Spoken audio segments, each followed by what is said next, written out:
Hey, know I might be next to blow, but I'm still trying to stretch them. All right, good morning, good afternoon, good night, wherever time you're watching this. It's your boy Big O-F-O-G, a.k.a. Taj, and I'm here with Cody Chrest, senior wide receiver for Sam Houston State, who registered 44 receptions and 5 touchdowns last year. So how you feeling today? I'm good, man. Thanks for having me. Yes, sir. Yes, sir. I appreciate you joining. But so what do you been listening to lately? Like, what do you listen to when you hop in the car and you're like, what do I got to play today? My go-tos, it just depends on the mood, but my go-tos are Young Boy and Rod Wave. And then I recently just started listening to No Cap. Trying to stay focused, I keep drinking this lean. Killers behind me as I'm chasing my dreams, oh Lord. So I've been listening to him a little bit. So that's kind of the vibe right now. So you grew up in Houston, Texas. Tell me what it was like growing up in that type of school. Because I'm from Fort Worth, DFW area, so I want to see what that's like. Yeah, so I went to Cypher High School. It's, Texas 6A ball, biggest it gets. Had like 3,500 students there, so a lot of talent. Competed at a pretty high level, so it was pretty cool getting to play in that environment. Had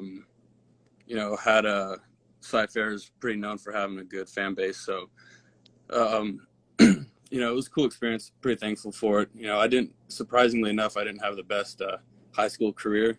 So like my high school was like 85% run, so it's kind of crazy because my junior year I had like 12 receptions, and I was like the leading receiver on the team. I was like one of the better receivers to come through, and that's 12 receptions. That's not really anything. But it all worked out. I was able to get to the next level. So at the end of the day, I'm appreciative for it. What point in high school did you be like, wow, I can actually play? So I can actually play at the D1 level. It was kind of a dream my whole life. I feel like before I was even really able to put my talents to the test, I kind of already knew. I just kind of felt like that's who I was. Mm-hmm. So, I got to go against a lot of good competition and, a lot of, pretty big recruits, that sort of stuff. And that just kind of validated what I thought I was. So I just kind of always knew that it's what I was meant to do. Was football always your main sport, or did you dab in other sports? Because I'm a hooper, so I got to ask. Yeah, so I hooped in middle school, and I loved it, man. I did. I played with some great players. My point guard in middle school is J.J. Caldwell. He went and played at A&M for a little bit, then went to New Mexico. And, man, that kid was so ahead of his time. So, I really enjoyed playing it. But, once I got to high school, I knew that I wanted to, I'm only 6'1", so, I knew that wasn't really a future for me. But in high school, I stuck with baseball and football. And, I was good at baseball. And, I kind of just played it for that reason. And a lot of my good friends played it. But, I always knew that football was my thing. Football was where my future was at. So then from there to Harvard. So I just got to ask, what type of grades you got to get into Harvard, bro? I'm not going to lie to you. You gotta be pretty perfect with your academics. But I was pretty fortunate being one of the bigger recruits there. So it gave me a little bit of leeway. I still had to have good grades, good test scores, all that stuff, but it was definitely a little bit below the standard for the average student there. Like my freshman year roommates, they both got perfect scores on their SAT and ACT. So what did go through your mind when you seen opposing DB? So in that situation, I knew that it was man free, so I knew I was getting man coverage, and I knew that my route was going to convert to a fade. And in that situation, I knew it was going to be man in the first place because we were in the red zone. And I kind of have this connection where with the look that we were given, I knew that I was getting the fade ball. So, Schmidt's a good quarterback. I knew that he was going to give me a ball that I could work with. So, I just wanted to make sure that I was in a position where I could make a play. So that's really all that happened. So what type of player or like DB you feel like gives you the most trouble, and when you see that, what do you do to counter that? Man, I haven't really ran into all too much trouble. Hey, that's real shit. The best, the most competition I've ever really gotten is in practice with our corners. You get a guy like Zion, who's 6'4", quick, has great makeup speed, long as hell.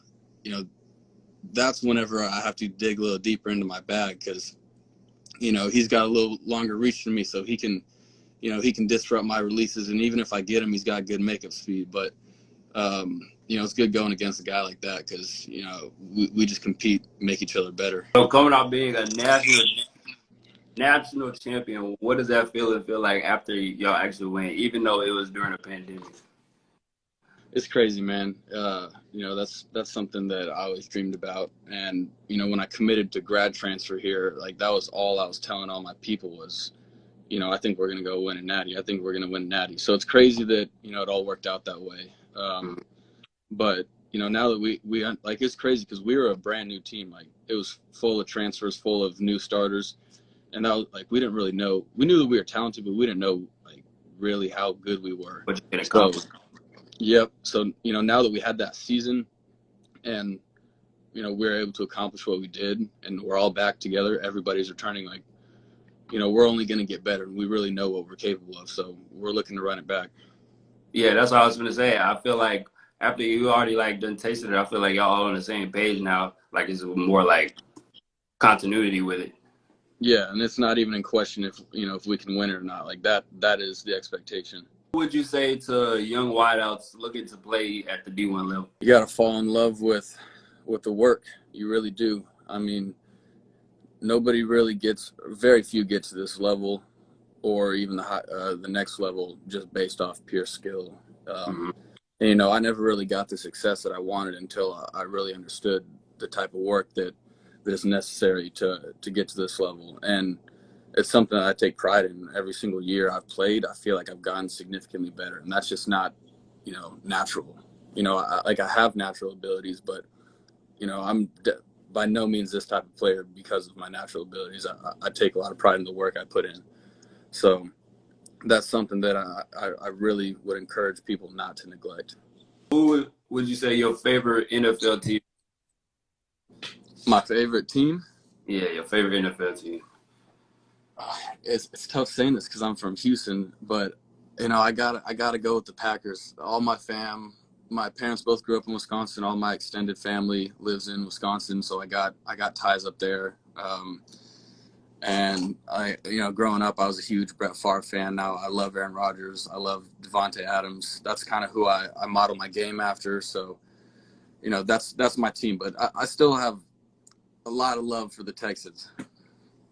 Yes, sir. Yes, sir.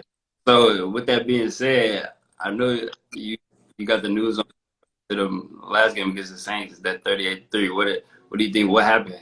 I need to know what happened. Man, that hurt. I tell you what, that hurt. I only got to watch the second half because I had just got out of meetings. But, bro, I think that was Rodgers' one fluke game, and it's not going to happen again. If anybody knows Rodgers, he's going to come back strong. But, Yeah. I will say the Saints DBs, they came ready. Marshawn Lattimore was strapping up. I hate to say that. Nah, for real. That's why I got the Saints defense on my fantasy. I didn't know they was gonna do them like that, so I didn't even start them. But I was like, oh. I picked him up after that. Before we get out of here, I gotta know who's your top 5 receivers in the NFL. Okay, I got you. Devontae Adams, D-Hop. This is in order. In order. Yeah, okay. Devontae Adams, D-Hop. Dang, Tyreek Hill and Diggs is tough. I mean, I guess I gotta say Tyreek 3, Diggs, and then, man, the 5th one, that's where it could go a lot of ways. Yeah, you got Michael Thomas, you got healthy Odell, you got a lot of stuff. It's tough because Julio hasn't been healthy And, we're waiting to see what he does with the Titans, but I got to say Julio. You can't disrespect him. Most definitely. I think that's what I would have went with. Mm-hmm. Well, appreciate you coming out for real. Let anybody else know on the team or whatever that's, wouldn't mind sitting down or whatever. And, I'm going to let you stop bothering you for today. All right, man. I appreciate you having me. I'll let everybody know. Yes, Thanks sir. for reaching out.